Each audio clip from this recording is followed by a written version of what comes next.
Hello, let's read the question first. The question says that parallel plate capacitor is charged and then charging battery is then disconnected.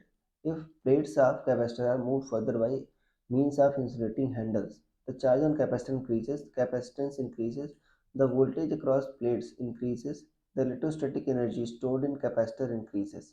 So students सबसे पहले आपको समझना होगा की concept क्या use हो रहा है इस केस में. तो की कंसेप्ट इज कैपेसिटर.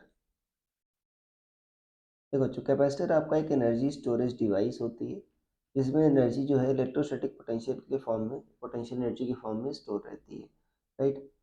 और जो सी होता है देखो एनर्जी जो स्टोर होती है बच्चों उसको क्या लिख सकते हो क्यू स्क्वायर बाई टू से लिख सकते हो. राइट. या हाफ सी वी स्क्वायर लिख सकते हो. अब देखो वी जो होता है बच्चों पोटेंशियल वो क्या होता है क्यू बाई सी होता है कैपेसिटर का.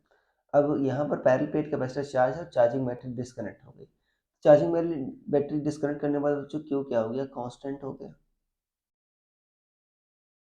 अब कह रहा है कि अभी plates of capacitor are moved further. ठीक है ना. देखो पैरेलल प्लेट जो कैपेसिटर होता है अगर उसका प्लेट एरिया ए है और प्लेट सेपरेशन डी है तो जो सी होगा बच्चों वो होगा epsilon not a by T. तो अगर डी बच्चों बढ़ाओगे आप तो कैपेसिटेंस क्या होगा कम होगा. तो पहला कह रहा है कि पहला ऑप्शन देखो कह रहा है चार्ज ऑन कैपेसिटर इंक्रीजेस. नहीं बच्चों चार्ज तो कांस्टेंट है बैटरी तो हट गई कोई चार्ज और तो देगा नहीं. दूसरा कह रहा है बच्चों कैपेसिटेंस इंक्रीजेस. नहीं बच्चों कैपेसिटेंस डिक्रीज होगा क्योंकि सेपरेशन बढ़ रही है.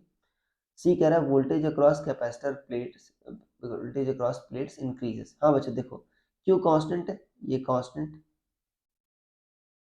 सी आपका घट रहा है तो जाहिर सी बात है वी आपका बढ़ जाएगा तो पोटेंशियल आपका बढ़ेगा तो ये सही है. डी कह रहा है electrostatic energy stored in capacitor increases. हाँ बच्चों ये भी सही है. देखो क्यू कांस्टेंट है ना यू क्या है क्यू स्क्वायर बाई टू से. अब न्यूमरेटर बच्चों आपका कांस्टेंट है ये टर्म घट रहा है ये आपका कांस्टेंट है तो जाहिर सी बात है बच्चों आपका यू क्या होगा इंक्रीज होगा. राइट. ये जो एनर्जी स्टोर है इंक्रीज होगी. कहाँ से आ रही एनर्जी स्टोर बच्चों जो इंक्रीज हो रही है क्योंकि जब हम पुल कर रहे हैं देखो एक प्लेट पॉजिटिव चार्ज होता है एक प्लेट नेगेटिव चार्ज होता है तो हमको एनर्जी इसको सेपरेशन के लिए बच्चों हमको काम करना पड़ता है. राइट. ये अट्रैक्शन आ रहा है प्लेट्स के बीच में तो हमको काम करना पड़ता है वही काम जो है आपका एनर्जी स्टोर में इंक्रीज होगा. राइट. तो आपका ये डी भी सही है. राइट. सी और डी सही है ए एंड बी गलत है. So I hope you understood it well. Best of luck.